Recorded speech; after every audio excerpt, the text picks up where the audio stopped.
জিতলেই play of আর হারলে নিশ্চিত বিদায়। এমন সমীকরণে খেলতে নেমে ঢাকা ক্যাপিটালসের বিপক্ষে দারুণ এক জয় পেয়েছে খুলনা টাইটান্স। এই জয়ে বাংলাদেশ প্রিমিয়ার লিগ বিপিএলে চতুর্থ দল হিসেবে প্লে অফ নিশ্চিত করেছে খুলনা। প্লে অফ নিশ্চিত করা অন্য তিন দল হচ্ছে ফরচুন বরিশাল, রংপুর রাইডার্স ও চিটাগং কিংস। মেহেদী হাসান মিরাজের অসাধারণ ব্যাটিং নৈপুণ্যে খুলনা টাইগার্স বিপিএল 2025-এর প্লে অফে জায়গা করে নিয়েছে। শনিবার মিরপুর শেরেবাংলা জাতীয় ক্রিকেট স্টেডিয়ামে ঢাকা ক্যাপিটালসকে 6 উইকেটে হারিয়ে এই সাফল্য অর্জন করে মিরাজের দল। 124 রানের সহজ লক্ষ্যে ব্যাট করতে নেমে শুরুতেই 2টি উইকেট হারিয়ে কিছুটা চাপে পড়ে খুলনা। তবে অধিনায়ক মিরাজের দৃঢ়তায় সেই চাপ কাটিয়ে ওঠে দলটি। 55 বলে 74 রানের অপরাজিত ইনিংস খেলে দলকে জয়ের বন্দরে পৌঁছে দেন তিনি। এর আগে ব্যাট করতে নেমে ঢাকার ইনিংসে একমাত্র তানজিদ তামিমের 58 রানের ইনিংস ছাড়া উল্লেখযোগ্য কিছুই ছিল না।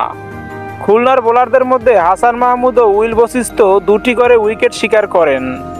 এই জয়ের ফলে খুলনা টাইগার্স লিগ পর্বের 12 ম্যাচে 6 জয়ে 12 পয়েন্ট সংগ্রহ করে প্লে অফ নিশ্চিত করেছে।